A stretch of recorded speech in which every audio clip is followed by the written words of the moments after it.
Welcome back to the Stratosphere. What have we been up to? Well, as you can tell, it's got chilly again. Yes, I'm wearing a sweatshirt. Good time to get out and about in the Stratos. Stay tuned.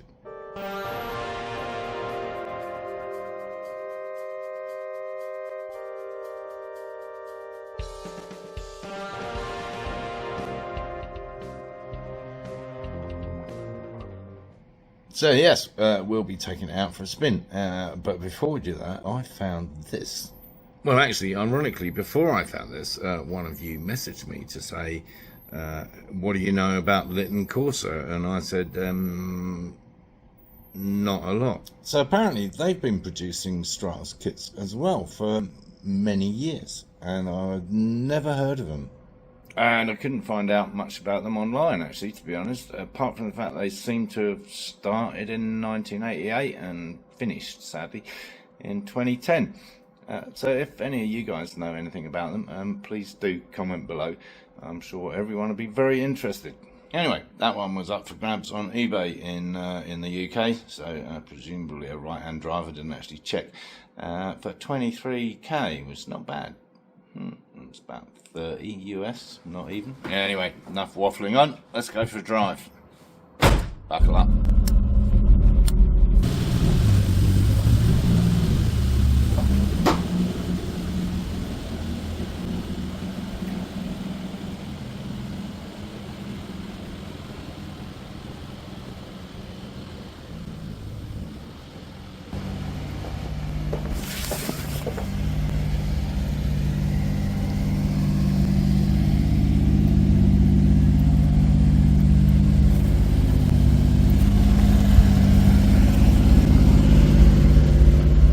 Might have screwed up the audio, which will be evident as we proceed.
Nice little jaunt out round Red Rock Loop.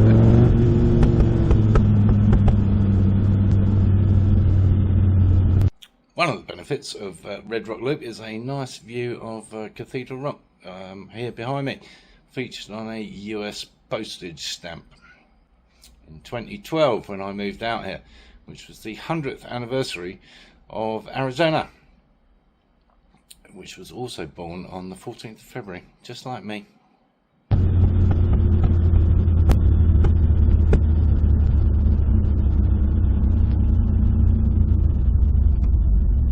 Another interesting spectacle on the Red Rock Loop is that house there. Yeah, the guy built it right on top of the cliff. I can't remember how much it cost him now. It might have just been like a couple of million. I'll say just, you know. Not sure it's entirely sympathetic with the surroundings, but that said, an interesting build. There is a YouTube video out there somewhere on it. And yeah, I mean, all the materials had to be flown in by helicopter and dropped off and all that kind of stuff. So yeah, quite an interesting build. Not sure I like it, but I like the adventurousness of it.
nice little jaunt round Red Rock Loop, but actually it was a much longer journey. I actually went to Cottonwood, did some stuff, dropped in to see the poor Maserati.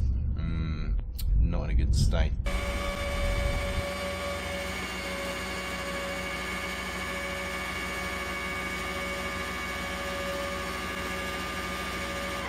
Anyway, as I say, actually quite a long trip, 50 odd miles or more, and car behaved pretty well. No oil warning light coming on, which was nice because it's the longest run I've done in a while, honestly, and that's when it came on before. So that seems to have settled down. No other problems to report. It runs beautifully coolly, actually, even without the fans. Today, as you can tell, it was fairly cool temperatures, a little bit cloudy even, and yeah, I mean, just it runs beautifully cool. Actually, probably has a lot to do with that setup there, just like a Ford GT40, like the Solis, whatever. Radiator down here, through the grills, lovely jubbly. So yeah, nice to get out in it for a longer run. Enjoy the driving experience, especially through those twists and turns on the Red Rock Loop.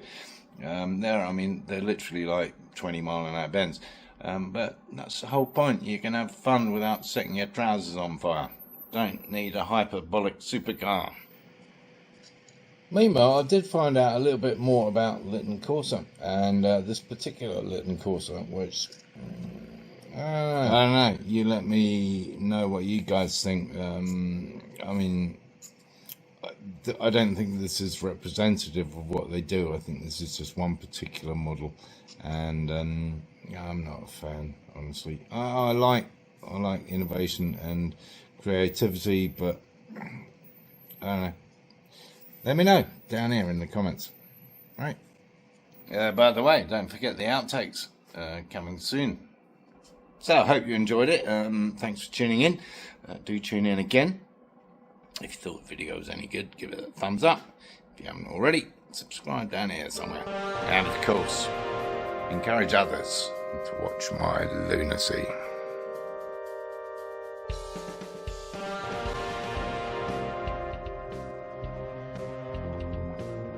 Nice little jaunt out round Red Rock Loop. Actually, start again. Nice little trip round the loop. Really? Red Rock Loop? Yeah, that's what I'm trying to say.